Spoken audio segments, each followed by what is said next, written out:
The restaurant was filled with the sound of clinking glasses, murmured conversations, and the faint tune of a jazz saxophone in the corner. But beneath the glimmering chandeliers and laughter of wealthy diners, a quiet cry echoed, a sound so soft it almost went unheard. "Please, please stop kicking me," whispered a trembling voice. It came from beneath a table near the window, where a young black waitress knelt, her hands shaking as she tried to clean up a spilled drink.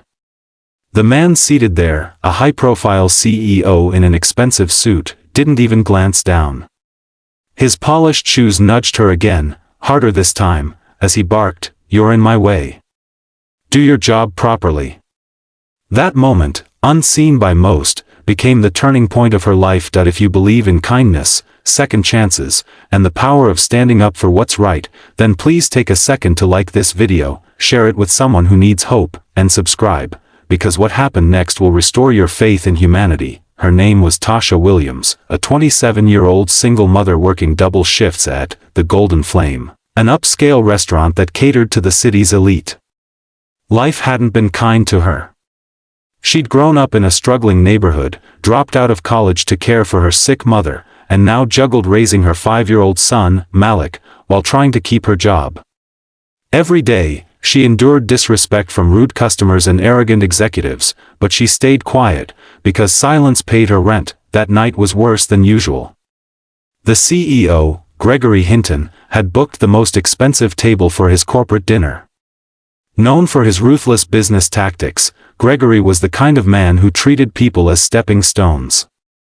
Tasha had already served his table 3 times when one of his guests accidentally knocked over a glass of wine. As she hurried to clean it up, she accidentally bumped his leg. He scowled, muttering, "Useless girl," and kicked her lightly to move her away. At first, she thought it was an accident. But when it happened again, harder, sharper, humiliation burned through her like fire, her eyes filled with tears, her hands froze midair, and the words slipped out before she could stop them. "Please, please stop kicking me." For a second, the restaurant went silent. A few heads turned, but most looked away. The CEO leaned back in his chair, unfazed. "If you did your job right, I wouldn't have to," he said coldly, turning back to his wine. Tasha's heart pounded in her chest. Every nerve screamed to run away, but she needed the job. So, she stayed there, gathering the shards of broken glass, swallowing her dignity like bitter medicine. But in one corner of the room, someone saw everything. His name was Ethan Cole, a quiet man in his mid-30s, wearing simple clothes that didn't reveal his worth. Unknown to most, he was a millionaire, an investor who believed in businesses with compassion and integrity.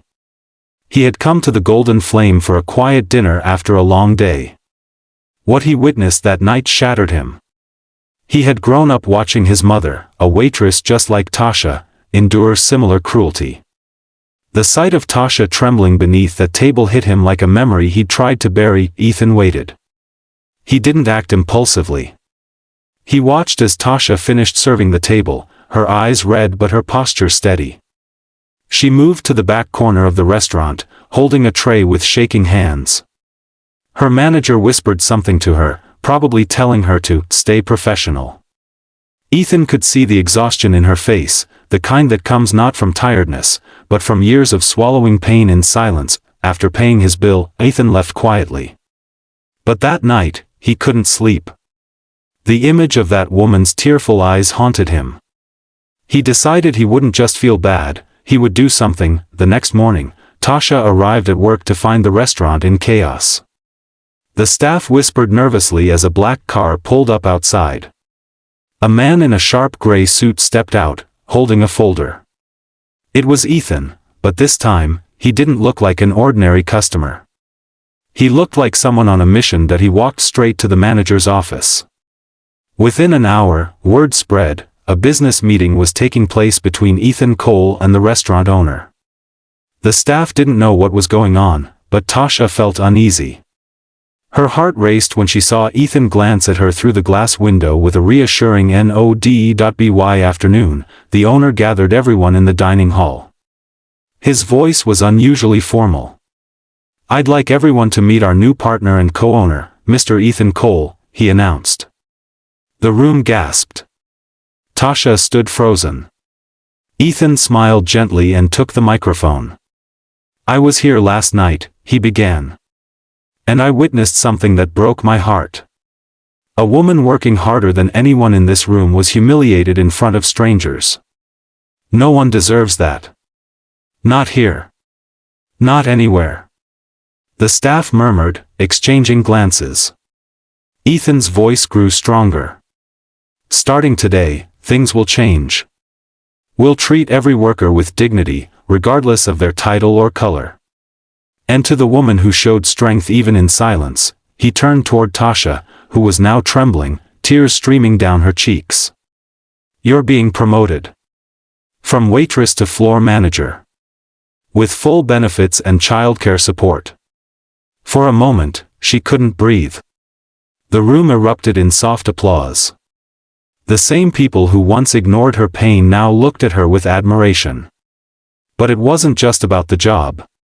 It was about being seen, finally, truly seen. Days turned into weeks, and under Ethan's guidance, the golden flame transformed. Staff were given fair wages, respect became part of the culture, and customers began noticing the difference. The restaurant flourished, not because of fancy decor, but because of the warmth that now filled its walls. As for Gregory Hinton, the CEO who had kicked Tasha, news spread fast.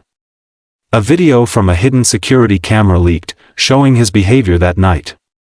Within days, he was trending online, facing public outrage and calls for accountability. His company's board removed him, and the man who once looked down on others now faced the consequences of his arrogance. Tasha didn't celebrate his downfall. She only prayed that he would learn compassion. Her focus was on her son, Malik, who now saw his mother smile more often. Every evening, when she came home, he would run into her arms saying, "Mommy, are you happy now?" And for the first time in years, she could answer honestly, "Yes, baby, I am." One evening, after the restaurant closed, Tasha stood by the window, looking at the city lights. Ethan approached quietly and handed her an envelope. Inside was a scholarship form, for her to complete her education. She covered her mouth, unable to speak. Ethan said softly, "You once begged someone to stop hurting you. Now it's time you learn how powerful you truly are. People like you change the world, Tasha." She broke down in tears, whispering a prayer of gratitude.